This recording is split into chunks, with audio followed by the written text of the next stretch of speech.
गजानन महाराज की जय शिवाजी जय भवानी। पंचायत समितीसाठी आपण उमेदवारी अर्ज दाखल केला. बहुसंख्य कार्यकर्ते आपल्यासोबत आहेत, काय सांगा? गेली 17 वर्ष मी भारतीय जनता पार्टीचा एकनिष्ठ कार्यकर्ता आहे. त्यामुळे मी आणि कार्यकर्त्यांच्या आदराखाती वारंवार ह्या लोकांनी पक्षाने मला डावलं तिकीट. कार्यकर्त्यांच्या आदराखाती मी पंचायत समितीचे अपक्ष उमेदवारी भरत आहे. का अन्याय झाला तुमच्यावरती असं वाटतंय? काय पक्षाला माहिती. प्रत्येक वेळी वारंवार पक्षाने अन्याय केल्यामुळे मागणी केली होती. जे इच्छुक न होते त्यांना उमेदवारी दिली, जबरदस्तीने करून इच्छुक करून उमेदवारी दिली.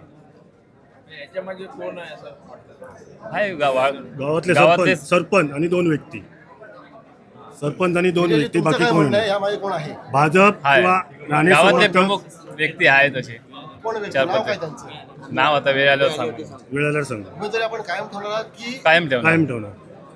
बंधनी झाली तरी सुद्धा आपण काय काय एक हो नाही. हो. पंचायत समिती निवडणुकीची रणनीती काय असेल? विरोधक स्ट्रॉंग आहे. लढणार आम्ही जिंकणार. ठासून जिंकणार.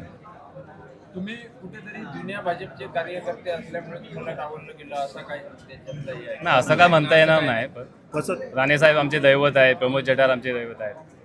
त्यांच्या अध्यक्षतेखालीच आम्ही निवडणूक लढणार आणि मी भारतीय जनता पार्टीचाच कार्यकर्ता आहे आणि भारतीय जनता पार्टीचाच कार्यकर्ता राहणार आहे. मी का पक्ष सोडत नाही. निवडून आलो तरी मी भारतीय जनता पार्टीचाच असणार. तुम्ही उमेदवारी अर्ज दाखल करण्यापूर्वी तुम्हाला थांबवण्यासाठी काय म्हणजे आले होते फोन, पण त्याची काय चर्चा आहे? नाही काय नाही. कार्यकर्ते ऐकत कार्यकर्ते ऐकत नाही तोपर्यंत कन्नडमध्ये भारतीय जनता पार्टीच्या पक्षामध्ये बंडखोर झाली म्हणावं लागेल. हो असंच समजा. नाही. असंच समजा.